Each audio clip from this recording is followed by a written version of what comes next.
안녕하세요. 그리고 환영합니다. 오늘 밤 우리는 우주의 가장 짧은 섬광들을 따라갑니다. 이 신호들은 수십억 광년을 건너 지구에 도착하며 몇 초 안에 사라집니다. 그러나 그들이 남긴 기록은 조용히 보관됩니다. 관측소의 서버에서, 보정 테이블에서, 그리고 시간 기록 속에서 말입니다. 이것은 폭발에 관한 이야기가 아닙니다. 이것은 신호가 증거가 되는 과정에 관한 이야기입니다. 그리고 그 과정에서 우주는 숫자만을 남깁니다. 나머지는 신중한 재구성입니다. 그렇게 모든 것이 시작되는 곳에서 이야기가 펼쳐집니다. 2019년 12월 칠레의 아타카마 사막입니다.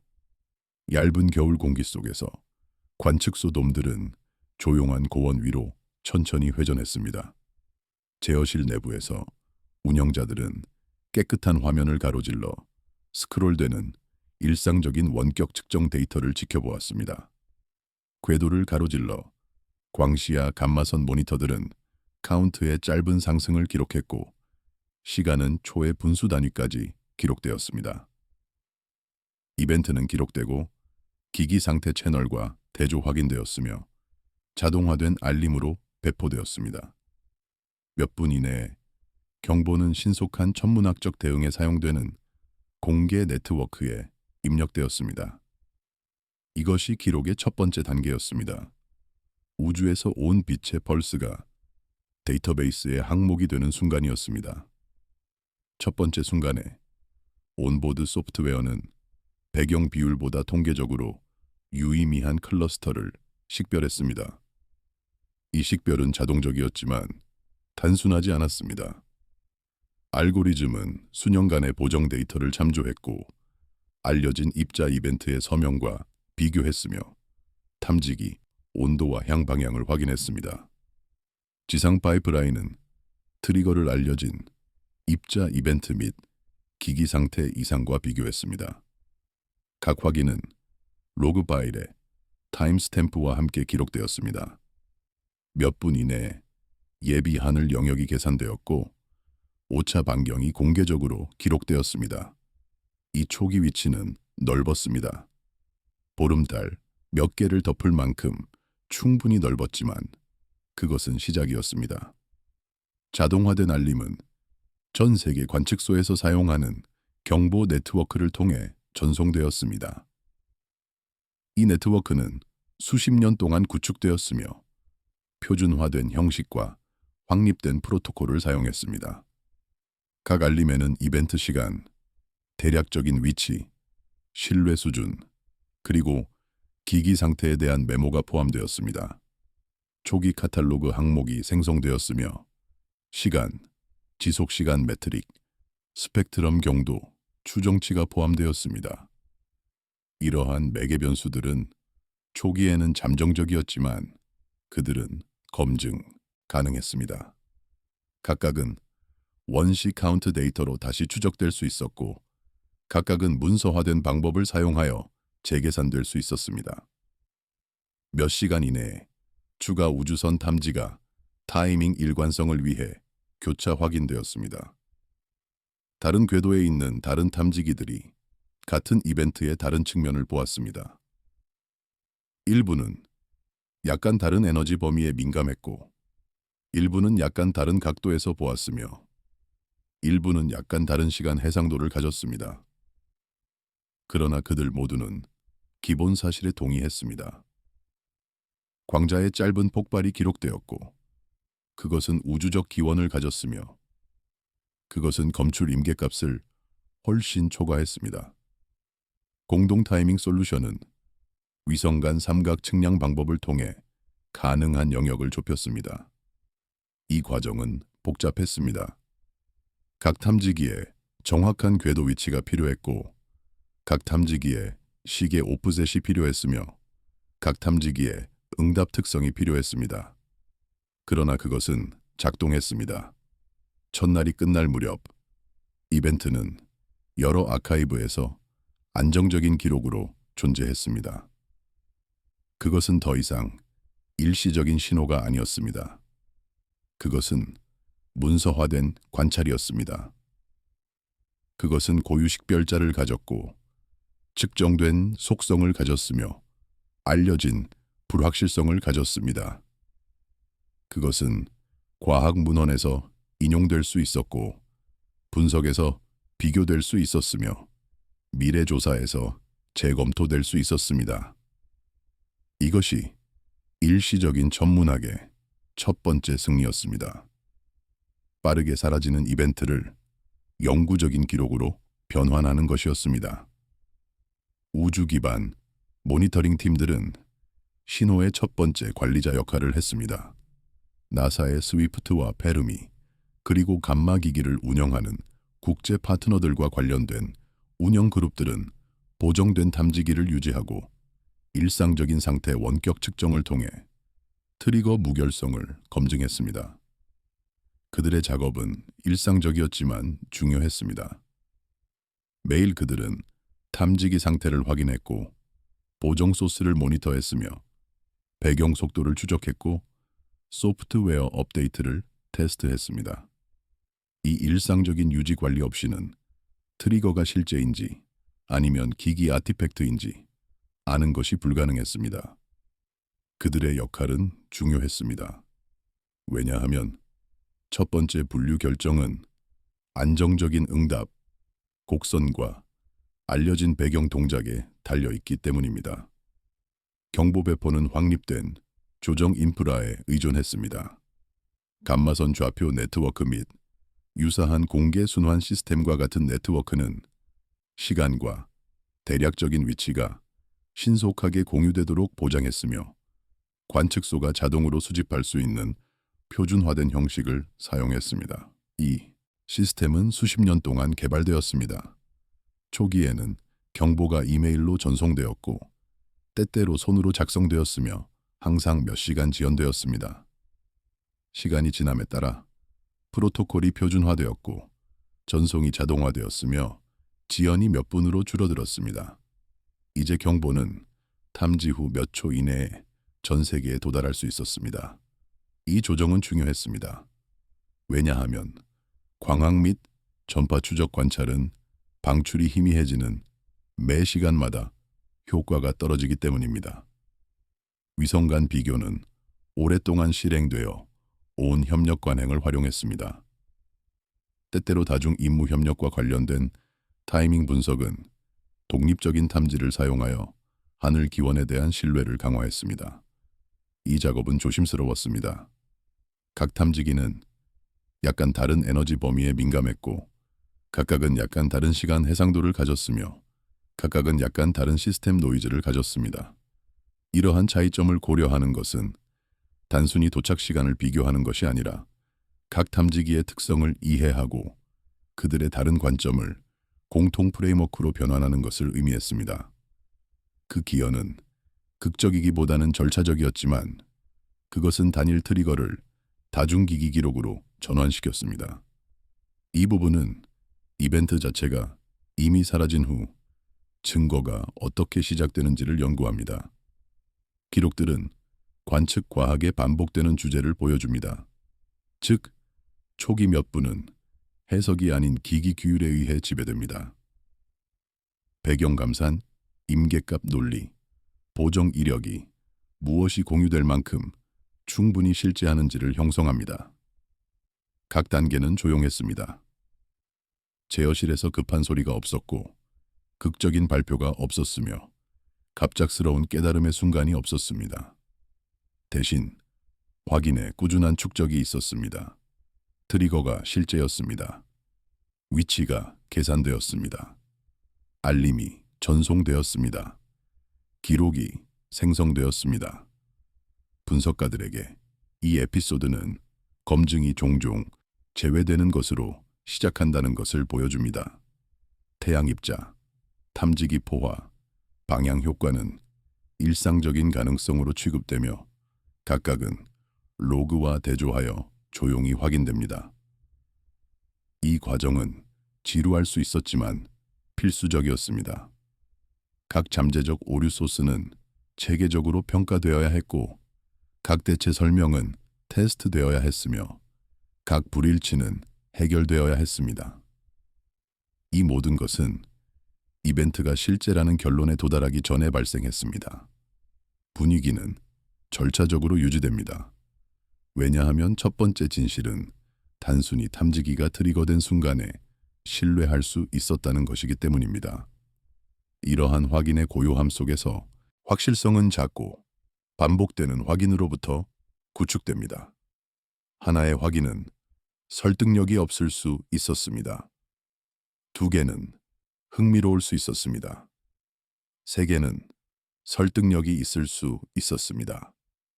그러나 10개는 각각 독립적으로 검증되고 각각 일관된 그림에 기여하는 것은 설득력이 있었습니다.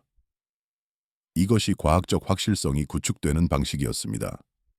극적인 돌파구가 아니라 작은 증거의 조용한 축적으로 말입니다.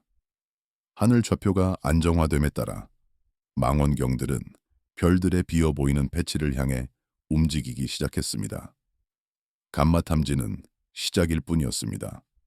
진짜 작업은 이제 시작되었습니다. 2020년 1월 하와이의 마우나케아입니다. 구름 위의 차가운 공기 속에서 자동화된 스케줄링 시스템은 밤의 우선순위를 재조정했습니다.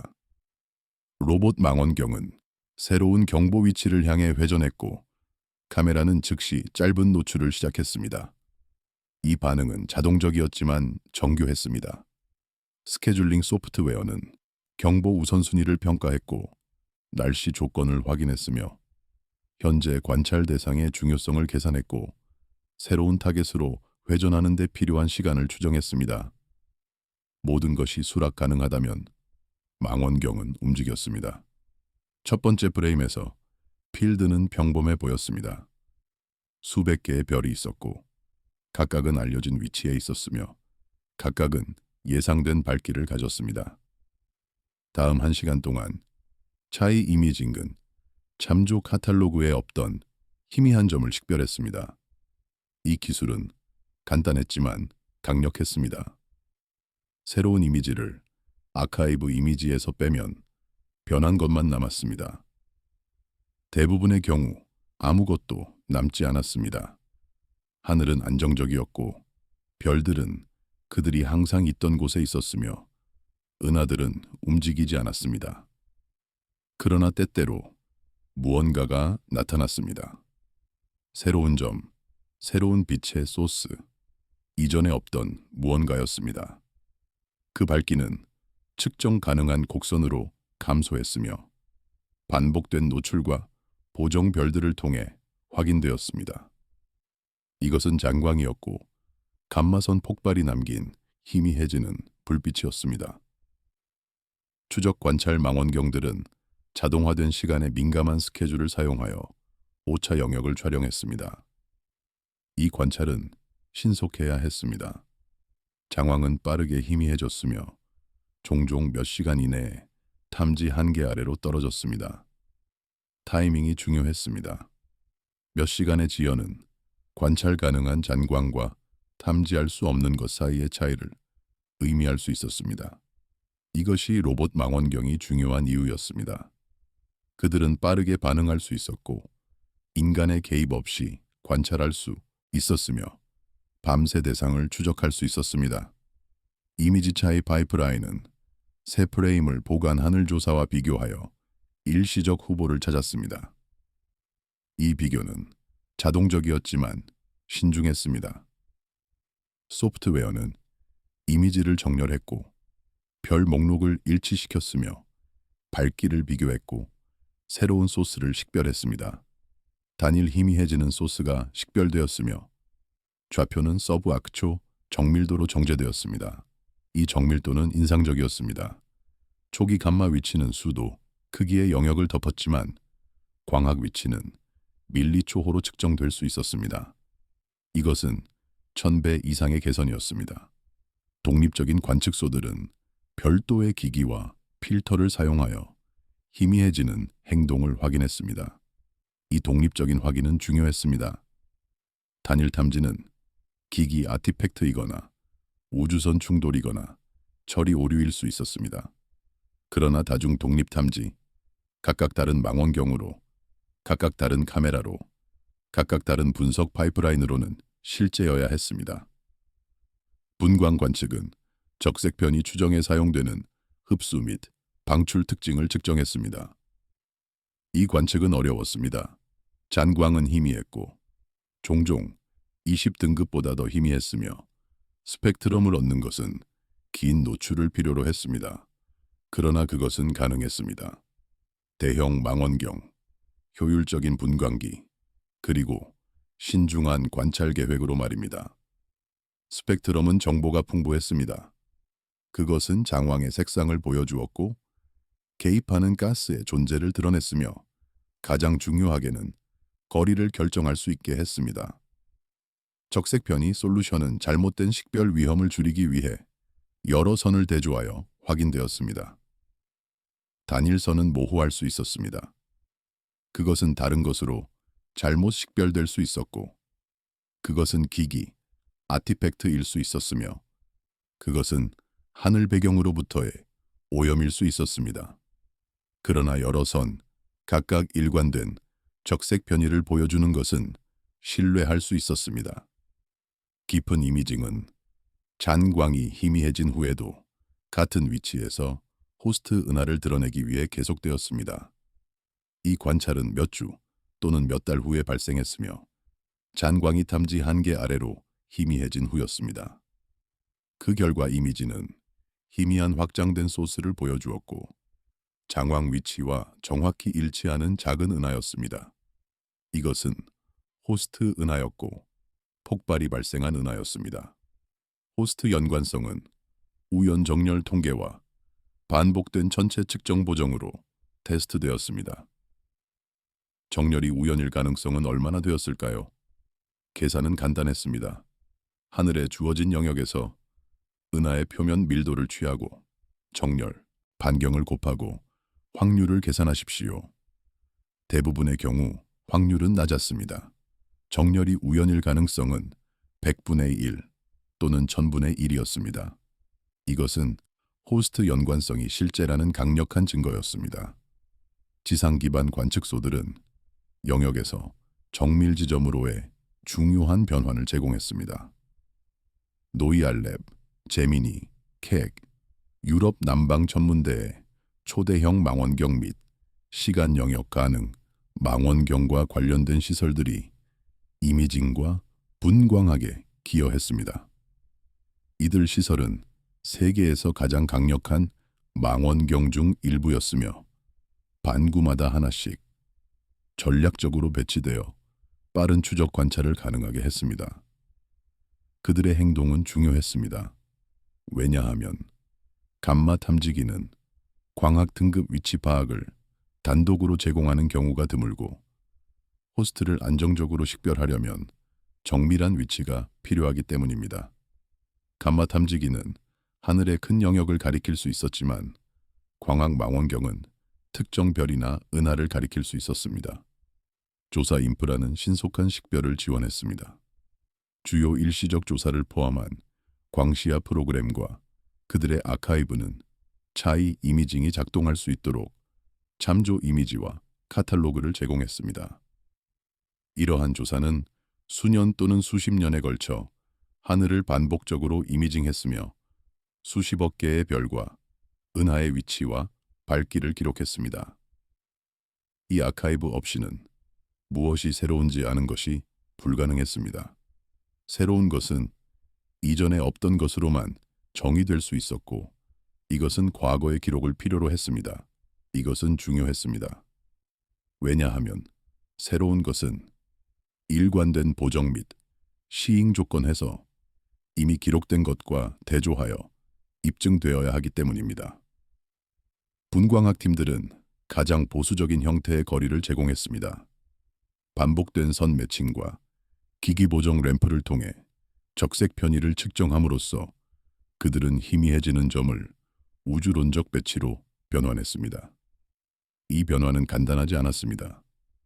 그것은 잘 테스트된 우주론적 모델을 필요로 했고 알려진 물리적 상수를 필요로 했으며 스펙트럼선의 신중한 식별을 필요로 했습니다. 그러나 그것은 신뢰할 수 있었습니다. 적색 편의는 직접 관찰 가능한 것이었습니다. 그것은 모델에 의존하지 않았고 가정에 의존하지 않았으며 이론적 편견에 의존하지 않았습니다. 그것은 단순히 빛의 파장이 얼마나 늘어났는지의 측정이었습니다. 그 배치는 중요합니다. 왜냐하면 그것은 해석을 밝은 것에서 먼 것으로, 그리고 알려지지 않은 것에서 환경에 의해 분류된 것으로 변화시키기 때문입니다. 이 부분은 위치 파악을 검증으로 초점을 맞춥니다. 폭발은 흥분이 아니라 수렴에 의해 확인됩니다. 즉, 예상되는 형태와 일치하는 희미해지는 곡선, 불확실성 내에서 일치하는 독립적인 탐지, 그리고 감소 파이프라인을 통해 일관되게 유지되는 스펙트럼입니다. 각 증거는 그 자체로 설득력이 없을 수 있었지만 함께 그들은 압도적이었습니다. 이것이 과학적 확인이 작동하는 방식이었습니다. 단일 결정적인 테스트가 아니라 여러 독립적인 증거가 같은 결론을 가리키는 것이었습니다. 기록들은 또한 불확실성이 드라마 없이 어떻게 처리되는지를 보여줍니다. 오차원이 줄어들고 정착합니다. 초기에 위치는 수도였습니다. 몇 시간 후 그것은 수분호였습니다. 며칠 후 그것은 서브 아크초였습니다. 각 단계는 불확실성의 감소를 나타냈지만 불확실성은 결코 완전히 사라지지 않았습니다. 항상 측정 오차가 있었고 항상 시스템 불확실성이 있었으며 항상 알려지지 않은 것이 있었습니다. 그러나 이러한 불확실성은 인정되고 정량화되고 보고되었습니다. 희미해지지 않는 물체가 제거됨에 따라 후보 목록이 축소됩니다. 초기에 오차원 내에 여러 후보가 있을 수 있었습니다. 그들 중 어느 것이 실제 정황이었을까요? 차이 이미징은 구별할 수 있었습니다. 희미해지는 것만이 정황이었습니다. 일정하게 남아있거나 밝아지는 것은 다른 무언가였습니다. 아마도 가변별이거나 활동 은하핵이거나 소행성일 것입니다. 남는 것은 스토리 아크가 아니라 가능성의 규율 있는 좁힘입니다. 과학은 종종 이런 식으로 작동했습니다. 가설의 점진적인 배제, 대안의 체계적인 테스트, 그리고 마지막으로 가장 그럴듯한 설명의 식별이었습니다. 그것은 극적이지 않았지만 효과적이었습니다. 장광빛에 측정된 감소 속에서 우주는 거리에 읽을 수 있는 서명을 남깁니다. 빛이 희미해지는 방식은 무작위가 아니었습니다. 그것은 물리적 법칙을 따랐고 충격파가 주변 매질로 확장되면서 냉각되고 느려지는 법칙이었습니다. 이 법칙은 잘 이해되었고 실험실에서 테스트되었으며 다른 전체 물리학적 상황에서 관찰되었습니다. 그들이 여기서도 작동한다는 사실은 우리가 올바른 궤도에 있다는 확신을 주었습니다. 호스트 은하가 식별되고 거리가 측정됨에 따라 많은 이벤트에 걸쳐 패턴이 나타나기 시작했습니다. 2021년 10월 아카이브 검토실과 데이터 센터입니다. 서버는 꾸준히 회전했고 분석가들은 수십 년에 걸친 폭발 카탈로그를 작업했습니다. 이 작업은 느렸지만 보람이 있었습니다. 각 폭발은 독특했지만 함께 그들은 패턴을 드러냈습니다. 화면에서 지속 시간과 스펙트럼 경도의 분포는 안정적인 곡선으로 형태를 갖추었습니다. 이러한 분포는 오랫동안 의심되었지만 이제 그들은 명확했습니다.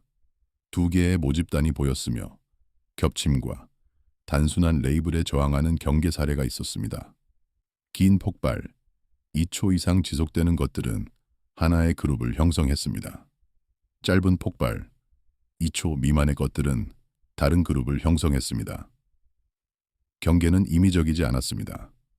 그것은 데이터의 자연스러운 분할을 반영했으며 두 그룹 사이의 폭발이 두 그룹 내의 폭발보다 적은 분할이었습니다. 이러한 플롯과 함께 호스트 은하 특성이 축적되었습니다. 별 형성 지표, 은하 중심으로부터의 오프셋, 그리고 측정된 금속성을 통해 추적된 환경입니다. 이러한 특성은 중요했습니다. 그들은 폭발이 어디서 발생하는지, 어떤 종류의 별이 그들을 생산하는지, 그리고 어떤 종류의 환경이 그들을 선호하는지를 말해 주었습니다. 별 형성 지표는 은하가 새로운 별을 얼마나 빠르게 만들고 있는지를 측정했습니다. 높은 별 형성 속도는 많은 젊고 거대한 별이 있다는 것을 의미했습니다. 낮은 별 형성 속도는 은하가 늙고 있고 그것의 별들이 주로 오래되었다는 것을 의미했습니다. 은하 중심으로부터의 옵셋은 폭발이 은하 내에서 어디서 발생하는지를 측정했습니다. 중앙의 폭발은 한 가지를 의미할 수 있었고 외곽의 폭발은 다른 것을 의미할 수 있었습니다. 금속성은 수소와 헬륨보다 무거운 원소의 풍부함을 측정했습니다. 높은 금속성은 많은 이전 별 세대가 있었다는 것을 의미했고 그들의 초신성이 우주를 무거운 원소로 풍부하게 했습니다. 카탈로그 팀들은 트리거 기록을 일관된 매개 변수 정의를 가진 표준화된 이벤트 목록으로 통합했습니다. 이 통합은 간단하지 않았습니다. 다른 기기는 지속 시간을 다르게 측정했고 다른 에너지 범위를 사용했으며 다른 트리거 알고리즘을 가졌습니다. 이러한 차이점을 조정하는 것은 각 기기를 이해하고 그것의 편향을 교정하고 그것의 측정을 공통 척도로 변환하는 것을 의미했습니다. 지속시간 분포는 날카로운 선이 아닌 확률적 경계를 가진 두 개의 넓은 그룹을 드러냈습니다. 이것은 자연이 범주를 읽지 않는다는 것을 상기시켰습니다. 긴과 짧은 사이의 구별은 편리했지만 절대적이지 않았습니다.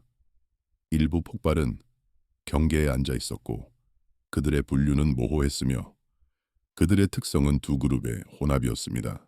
호스트 은하 조사는 많은 폭발 장소에 걸쳐 별 형성 속도와 금속성 대리 변수를 측정했습니다.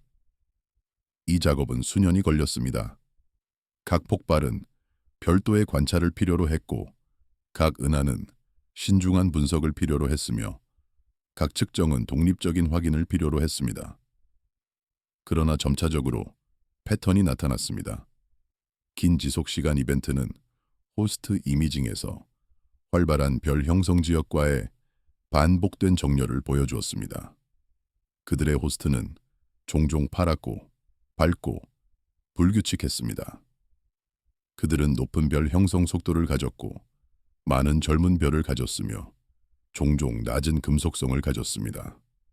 이 모든 것은 긴 폭발이 거대한 별의 죽음과 관련이 있다는 생각과 일치했습니다. 짧은 지속시간 이벤트는 더 오래된 항성 집단을 가진 은하에서 더 자주 나타났습니다. 그들의 호스트는 종종 빨갛고 희미하고 타원형이었습니다.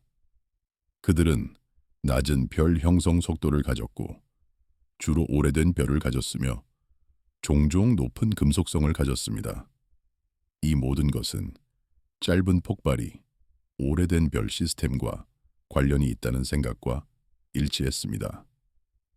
아마도 쌍성계일 것이며 수십억 년 동안 궤도를 돌다가 마침내 합병했을 것입니다. 전체 측정, 오프셋이 측정되었으며 일부 짧은 폭발은 밝은 호스트 지역에서 이동된 것으로 나타났습니다. 이 오프셋은 중요했습니다. 그것은 쌍성계가 그들이 형성된 곳에서 멀리 이동할 수 있다는 것을 암시했습니다. 아마도 초신성 킥에 의해 추진되었을 것이며 그들이 결국 합병하기 전에 말입니다. 초신성 연관성은 후기 스펙트럼 서명을 통해 특정 긴 폭발에 대해 문서화되었습니다. 일부 긴 폭발의 경우 잔광이 희미해진 후 새로운 빛의 소스가 같은 위치에 나타났습니다. 이 빛은 다른 특성을 가졌습니다. 그것은 더 천천히 희미해졌고 다른 스펙트럼을 가졌으며 다른 색상 진화를 보였습니다. 그것은 초신성 빛이었고 폭발하는 별의 빛이었으며 장황 뒤에 나타났습니다. 이 연관성은 직접적이었고 설득력이 있었으며 반복 가능했습니다. 그것은 긴 폭발이 실제로 거대한 별의 죽음에서 발생한다는 강력한 증거였습니다. 제트 기하학은 잔광 광도, 곡선 중단 및 광대역 모델링을 통해 제한되었습니다. 잔광은 균일하게 희미해지지 않았습니다. 때때로 그들은 중단을 보였고 희미해지는 속도가 갑자기 변하는 순간이었습니다. 이러한 중단은 제트에 대해 무언가를 말해주었습니다. 제트가 얼마나 넓은지, 얼마나 빠른지, 그리고 우리가 그것을 어떤 각도에서 보고 있는지입니다. 카탈로그 유지, 관리자와 임무 과학팀들은 비교 가능성의 중추를 제공했습니다. 주요 감마 임무와 연결된 그룹들은 일관된 폭발, 매개 변수 추출, 버전 릴리스, 그리고 시간 경과에 따른 보정 변경 문서화를 유지했습니다. 이 작업은 보이지 않았지만 필수적이었습니다. 표준화 없이는 다른 임무의 폭발을 비교하는 것이 불가능했을 것입니다. 각각은 다른 단위를 사용하고 다른 정의를 사용하며 다른 가정을 사용했을 것입니다. 표준화로 비교가 가능했습니다. 이것은 중요했습니다. 왜냐하면 추세는 정의가 수년과 기기에 걸쳐 안정적으로 유지될 때만 신뢰할 수 있기 때문입니다. 호스트 은하 연구자들은 괴너지 트리거와 가시적 구조를 연결했습니다. 주요 관측소의 깊은 이미징과 분광학을 사용하여 그들은 폭발이 별 형성 및 은하빛 프로파일에 상대적으로 어디에서 발생하는지를 측정했습니다. 이 작업은 힘들었습니다. 호스트 은하는 종종 희미했고 폭발은 종종 먼 곳에 있었으며 관찰은 큰 망원경과 긴 노출을 필요로 했습니다.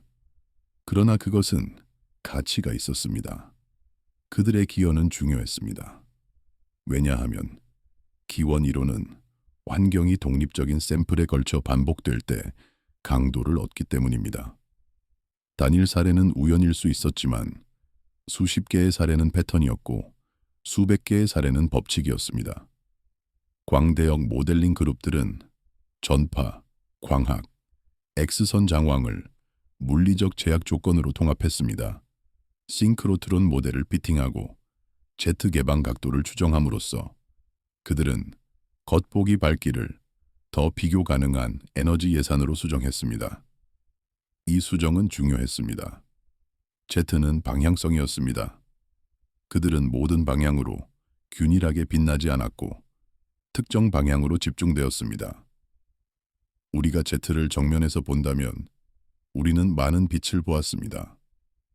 우리가 그것을 옆에서 본다면 우리는 더 적은 빛을 보았습니다.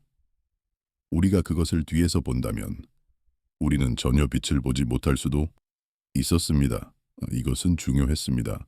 왜냐하면 밝은 탐지는 정렬을 반영할 수 있고 본질적인 힘이 아니기 때문입니다.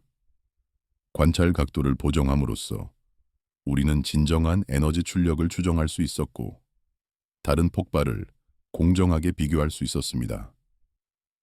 이 부분은 분류를 인내심 있는 축적으로 탐구합니다. 조사는 단일 극적인 사례로 기원을 해결한다라고 주장하지 않습니다. 대신 호스트 인구 통계, 오프셋, 초신성 존재, 장왕 행동과 같은 별도의 증거선이 어떻게 인정된 불확실성을 가진 그럴듯한 범주로 수렴하는지를 보여줍니다. 각 증거선은 그 자체로 암시적이었지만 결정적이지 않았습니다. 함께 그들은 설득력이 있었습니다. 긴 폭발은 거대한 별 영역에서 발생하는 경향이 있었고 초신성과 관련이 있었으며 젊은 호스트 은하를 가졌습니다. 짧은 폭발은 오래된 별 영역에서 발생하는 경향이 있었고 초신성과 관련이 없었으며 늙은 호스트 은하를 가졌습니다. 이 모든 것은 두 가지 다른 경로를 가리켰습니다. 거대한 별 붕괴와 밀집한 물체 합병입니다. 분위기는 아카이브적이고 체계적으로 유지됩니다. 분석가들은 분포를 읽고 선택 효과를 확인하고 감도 제한이 탐지될 수 있는 것을 어떻게 형성하는지 표시하는 것으로 나타납니다. 이 작업은 조용했습니다. 극적인 발표가 없었고 돌파구의 순간이 없었으며 갑작스러운 깨달음이 없었습니다. 대신 점진적인 이해의 축적이 있었습니다. 각 새로운 관찰은 약간의 정보를 추가했고 각 새로운 분석은 그림을 약간 명확하게 했으며 각 새로운 논문은 이해를 약간 발전시켰습니다. 에피소드는 모호함을 정상으로 취급합니다. 왜냐하면 자연은 종종 편리한 레이블 사이에 있는 중간체를 생산하기 때문입니다. 경계 사례가 있었습니다. 긴 폭발처럼 보이지만 짧은 폭발의 호스트를 가진 폭발입니다. 짧은 폭발처럼 보이지만 긴 폭발의 환경을 가진 폭발입니다. 어느 그룹에도 명확하게 맞지 않는 폭발입니다. 이러한 경계 사례는 성가셨지만 예상되었습니다. 범주는 인간의 구성물이었고 자연은 그들을 존중할 의무가 없었습니다. 수천 개의 조용한 기록에 걸쳐 두 개의 다른 항성 시계가 데이터에서 보이게 됩니다. 거대한 별은 빠르게 살았습니다.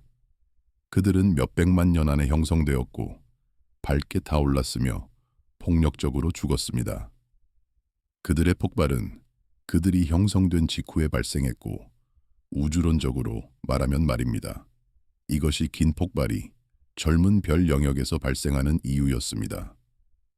밀집한 물체는 천천히 살았습니다.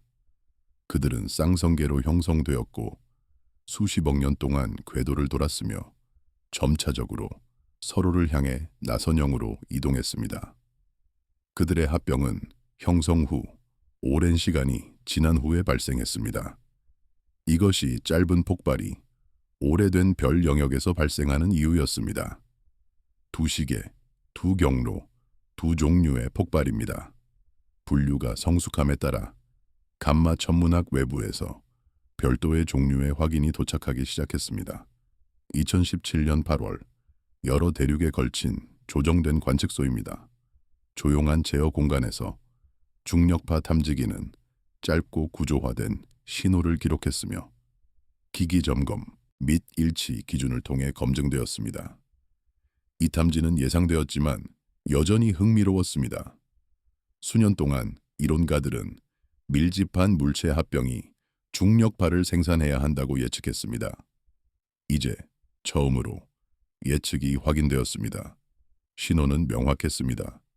그것은 두 물체가 서로를 향해 나선형으로 이동하고 더 빠르게 궤도를 돌며 마침내 합병하는 특징적인 치프 패턴을 보였습니다. 몇 초 이내에 감마기기는 시간적 근접성에서 약한 폭발을 기록했습니다. 이 우연은 놀라웠습니다. 중력파와 감마선 폭발이 동시에 발생했습니다. 이것은 강력한 증거였습니다. 짧은 폭발이 실제로 밀집한 물체 합병에서 발생한다는 것입니다. 다음 몇 시간 동안 망원경들은 위치 파악 영역을 조사했고 며칠에 걸쳐 색상이 변하는 새로운 광학 일시적 현상을 확인했습니다. 이 일시적 현상은 잔광과 달랐습니다. 그것은 다른 색상 진화를 가졌고 다른 밝기 프로파일을 가졌으며 다른 스펙트럼 특징을 가졌습니다.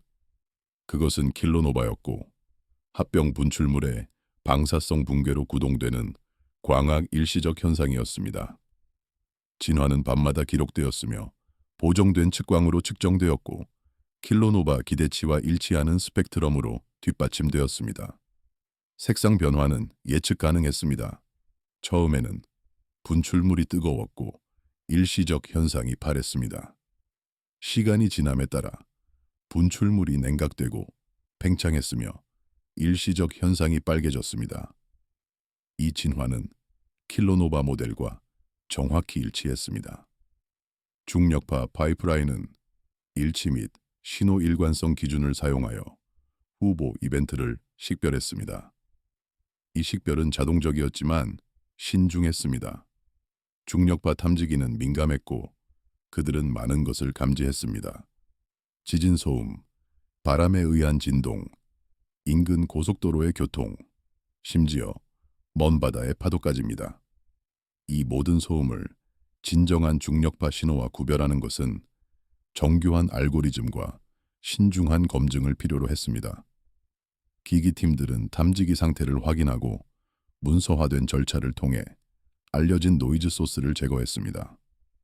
각 탐지기는 독립적으로 확인되었고 각 노이즈 소스는 체계적으로 제외되었으며 각 신호는 여러 일관성 테스트에 대해 검증되었습니다. 감마 모니터는 시간적으로 연관된 폭발을 기록했으며 정밀한 타임스탬프와 불확실성으로 기록되었습니다. 이 폭발은 약했습니다. 그것은 거의 배경소음 수준이었고 단독으로는 주목받지 못했을 것입니다. 그러나 중력파와의 시간적 일치는 그것을 흥미롭게 만들었습니다. 두 신호가 독립적으로 우연히 발생할 가능성은 극히 낮았습니다. 그들의 동시성은 그들이 관련이 있다는 강력한 증거였습니다. 광시야 광학조사는 반복된 타일링 전략을 사용하여 위치 파악 영역을 검색했습니다. 이 검색은 체계적이었습니다. 하늘은 타일로 나뉘었고 각 타일은 순서대로 이미징되었으며 각 이미지는 새로운 소스에 대해 즉시 분석되었습니다. 새로운 일시적 소스가 독립적인 이미징과 일관된 전체 측정을 통해 확인되었습니다. 측광은 예측 가능한 진화를 추적했으며 며칠에 걸쳐 더 파란 밴드에서 더 빨간 밴드로 이동했습니다. 이 진화는 측정하기 쉽지 않았습니다. 일시적 현상은 희미했고 색상 변화는 미묘했으며 관찰은 여러 필터와 신중한 보정을 필요로 했습니다. 그러나 그것은 가능했습니다. 그리고 그 결과는 명확했습니다. 색상은 예상대로 진화했고 정확히 킬로노바 모델이 예측한 대로였습니다. 스펙트럼 모델링은 측정된 광도 곡선과 불투명도 효과에 의해 경계 지어진 분출 특성을 추정했습니다. 이 모델링은 복잡했습니다. 그것은 분출물의 질량, 속도, 구성, 그리고 불투명도를 추정하는 것을 포함했습니다. 각 매개 변수는 관찰된 광도 곡선과 스펙트럼 특징에 영향을 미쳤습니다. 매개 변수를 조정함으로써 모델이 관찰과 일치할 때까지 분출 특성을 추정할 수 있었습니다. 전파 및 X선 밴드에 걸친 추적 관찰은 유출 기하학 및 관찰 각도를 제한했습니다. 이러한 관찰은 나중에 종종 광학 일시적 현상이 이미 희미해진 후에 발생했습니다. 그들은 다른 정보를 제공했습니다. 전파 방출은 충격파의 상호작용에 민감했고 X선 방출은 궤너지 과정에 민감했습니다. 함께 그들은 합병 유출물의 전체 그림을 제공했습니다. 중력파 협력은 타이밍 및 물리적 메커니즘의 첫 번째 앵커를 제공했습니다. 라이고, 비르고, 카그라와 관련된 팀들은 엄격한 이벤트 검증 절차를 유지하며 검증된 알림과 위치 파악 맵을 발표했습니다. 그들의 작업은 신중했습니다. 각 탐지는 여러 검증 단계를 거쳤고 각 알림은 신뢰 평가를 포함했으며 각 위치, 파악 맵은 불확실성 추정치를 포함했습니다. 그들의 역할은 중요했습니다. 왜냐하면 그것은 폭발 조사를 전자기 신호를 넘어 확장하여 별도의 확인 경로를 추가했기 때문입니다. 감마선 임무팀들은 병렬 기록을 제공했습니다. 이벤트 시간, 대략적인 위치 파악, 스펙트럼 특성을 제공함으로써 그들은 탐지 한계 및 약한 신호 처리에 대한 신중한 주의를 유지하면서 공동 해석을 가능하게 했습니다. 그들의 작업도 신중했습니다. 약한 신호는 오해하기 쉬웠고 배경 변동은 실제 이벤트를 모방할 수 있었으며 기기 아티팩트는 잘못된 탐지를 생성할 수 있었습니다. 각 가능성은 고려되어야 했고 각 불확실성은 인정되어야 했으며 각 제한은 명확하게 명시되어야 했습니다. 이것은 중요했습니다. 왜냐하면 감마 구성 요소는 희미할 수 있고 잘못된 해석 위험은 임계값 근처에서 증가하기 때문입니다.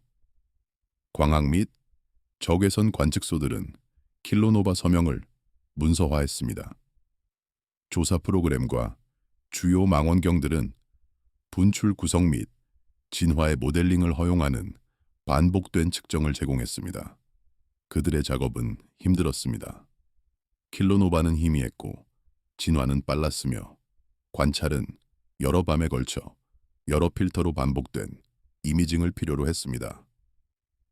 그러나 그것은 가치가 있었습니다. 그들의 기여는 중요했습니다.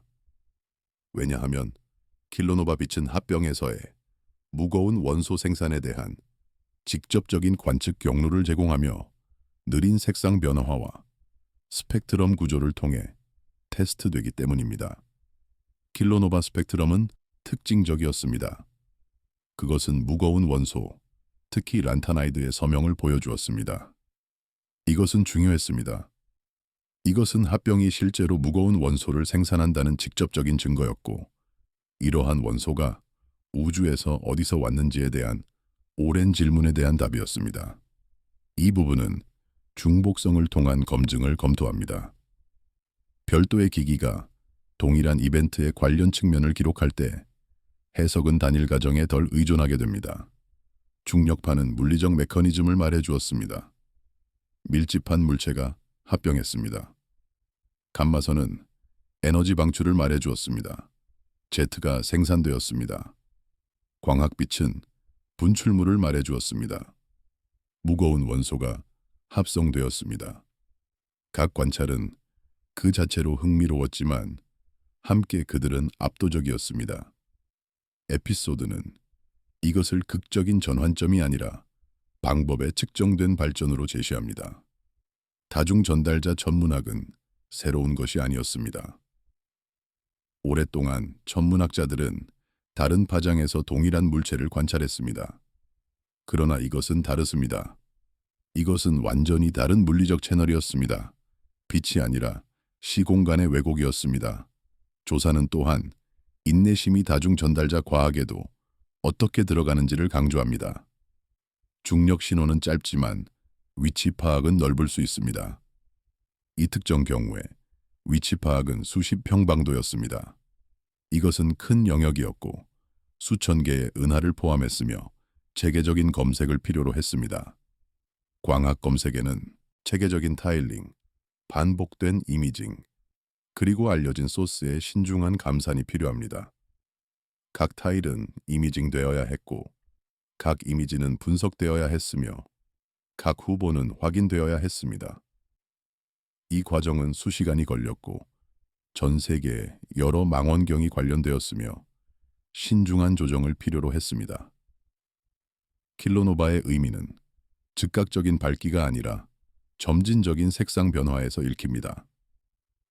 색상 진화는 며칠에 걸쳐 발생했고 여러 필터에서 반복된 관찰을 필요로 했으며 신중한 보정을 필요로 했습니다. 그러나 그것은 가치가 있었습니다. 색상 진화는 분출 특성에 대한 직접적인 탐침을 제공했고 무거운 원소 생산에 대한 직접적인 테스트를 제공했으며 킬로노바 모델에 대한 직접적인 확인을 제공했습니다. 여기서 기록 간의 합의는 시스템이 함께 이해될 수 있다는 조용한 증거가 됩니다. 각 관찰은 독립적이었지만 모두 같은 이야기를 말했습니다.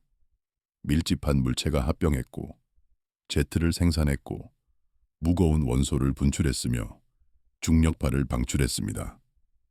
이 일관성은 우연이 아니었습니다. 그것은 우리의 이해가 올바른 궤도에 있다는 강력한 증거였습니다.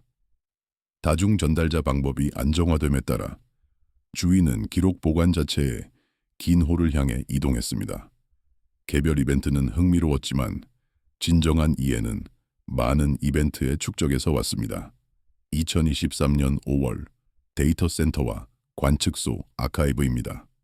하드드라이브는 잠긴 문 뒤에서 꾸준히 회전했고 미러링된 서버는 버전화된 카탈로그를 업데이트했습니다. 이 작업은 보이지 않았지만 필수적이었습니다. 과학은 데이터에 의존했고 데이터는 저장에 의존했으며 저장은 신중한 유지 관리에 의존했습니다. 분석가들은 장기 기준 기록을 검토했습니다. 탐지 효율 곡선, 하늘 노출 맵, 그리고 날씨, 지리, 스케줄링에 의해 형성된 추적 관찰 성공률입니다. 이 검토는 조용했지만 중요했습니다. 그것은 편향을 드러냈고 한계를 식별했으며 개선 영역을 제안했습니다. 폭발은 짧은 알림으로 계속 도착했지만 그들의 과학적 가치는 수년에 걸쳐 얼마나 일관되게 저장되고 비교되는지에 달려 있었습니다. 장기 카탈로그는 문서화된 수정과 함께 통합되어 이전 매개 변수 버전을 보존했습니다. 이 보존은 중요했습니다. 과학적 이해는 진화했고 방법은 개선되었으며 보정은 정제되었습니다. 오래된 측정을 새로운 것으로 단순히 대체하는 것은 역사를 잃는 것을 의미했습니다. 대신 두 가지 모두 보존되었습니다. 오래된 값과 새로운 값, 오래된 방법과 새로운 방법, 오래된 가정과 새로운 가정입니다. 이것은 재분석을 허용했고 재해석을 허용했으며 진전의 추적을 허용했습니다. 노출 맵은 기기 포인팅 및 감도에 대한 하늘 분포를 수정하기 위해 계산되었습니다. 이 수정은 필수적이었습니다. 하늘은 균일하게 관찰되지 않았습니다. 일부 영역은 자주 관찰되었고 다른 영역은 드물게 관찰되었으며 일부 영역은 전혀 관찰되지 않았습니다. 이 불균일성은 관찰된 분포를 왜곡했고 수정하지 않으면 잘못된 결론으로 이어질 수 있었습니다. 추적 관찰 통계는 폭발이 얼마나 자주 적색 편의와 호스트 식별을 얻는지를 정량화했습니다. 이 통계는 흥미로웠습니다. 모든 폭발이 완전히 특성화되는 것은 아니었습니다. 일부는 잔광을 가지지 않았고 일부는 너무 빠르게 희미해졌으며 일부는 잘못된 시간에 발생했습니다. 성공률은 변했습니다. 밝기에 따라, 거리에 따라, 하늘 위치에 따라, 날씨 조건에 따라 말입니다. 이러한 변화를 이해하는 것은 선택 효과를 수정하고 진정한 기본 속도를 추정하는 데 필수적이었습니다. 분석가들은 먼지 소멸과 높은 적색 편의가 어떻게 어두운 광학 사례를 생성하는지를 측정했습니다.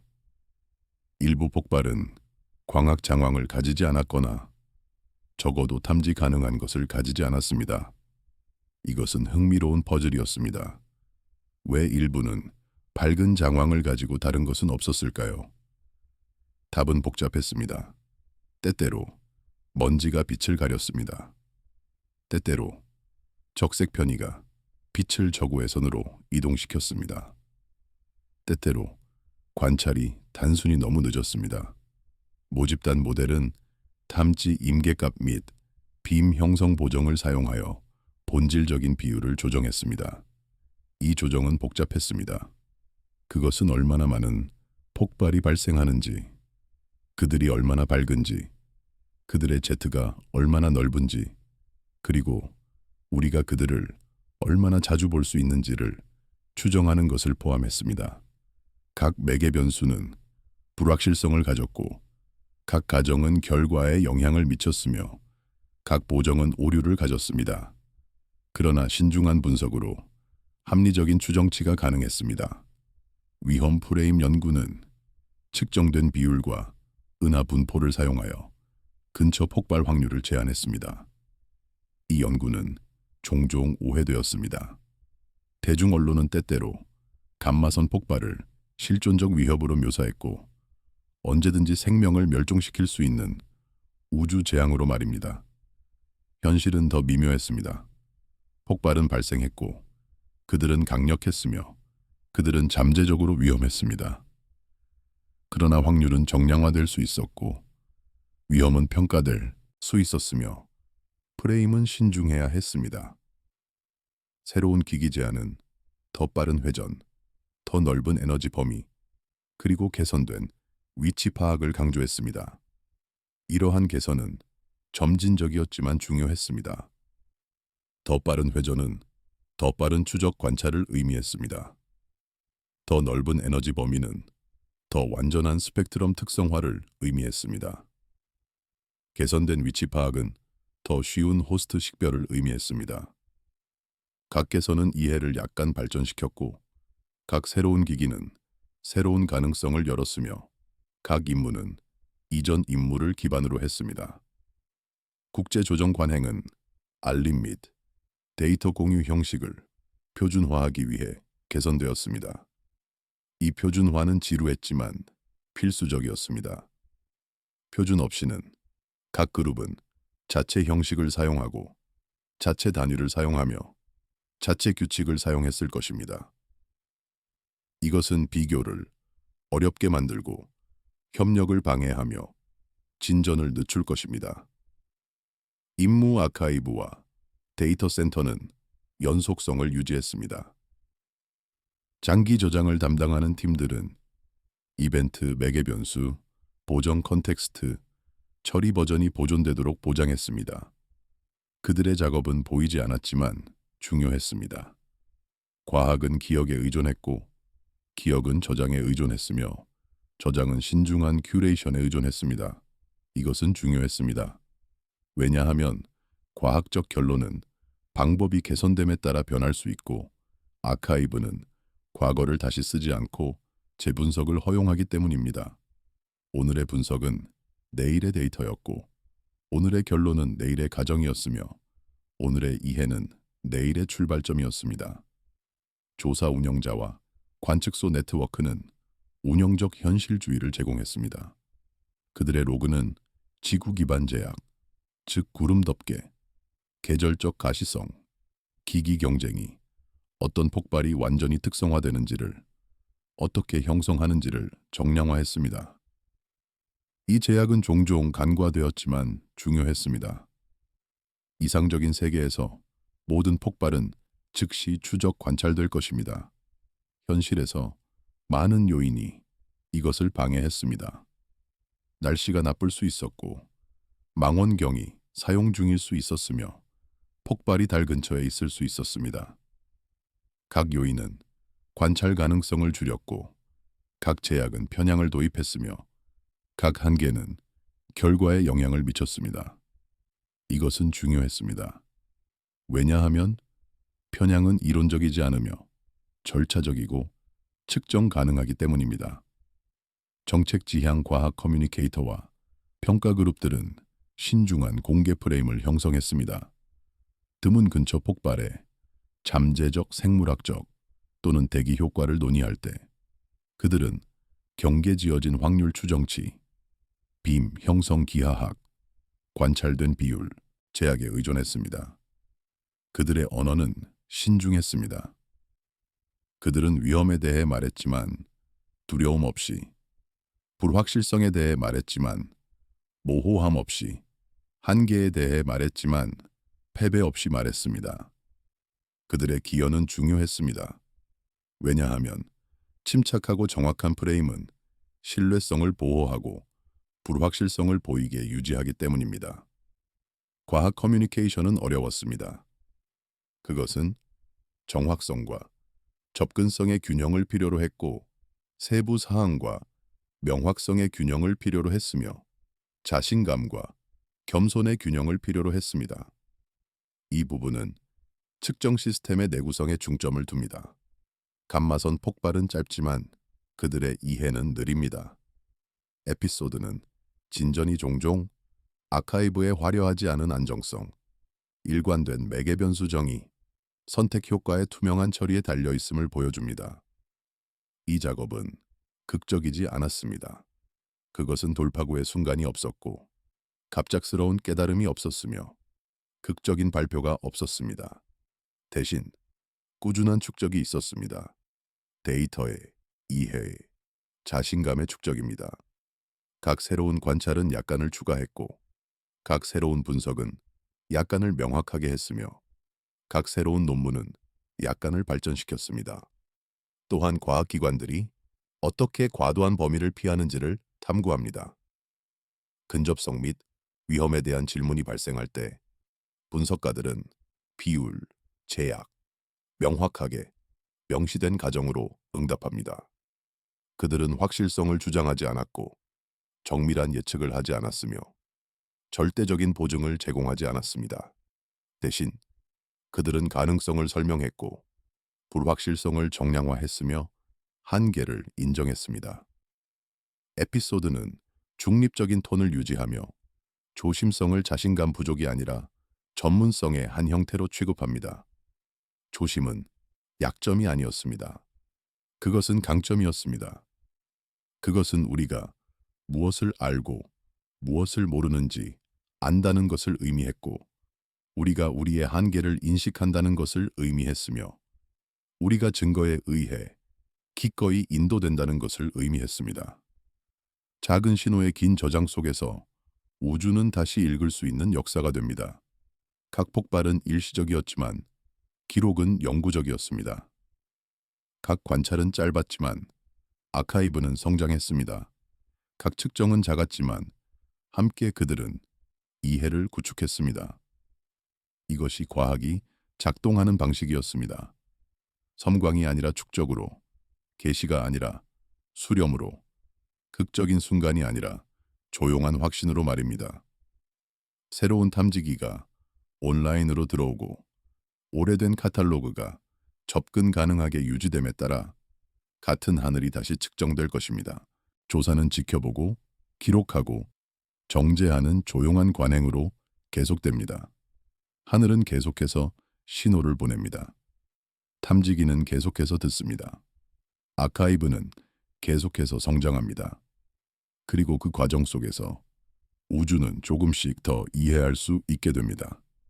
하나의 극적인 순간이 아니라 수천 개의 조용한 측정으로 수십 년에 걸쳐 수백만 개의 광자를 통해, 그리고 헤아릴 수 없이 많은 시간의 신중한 기록을 통해 말입니다.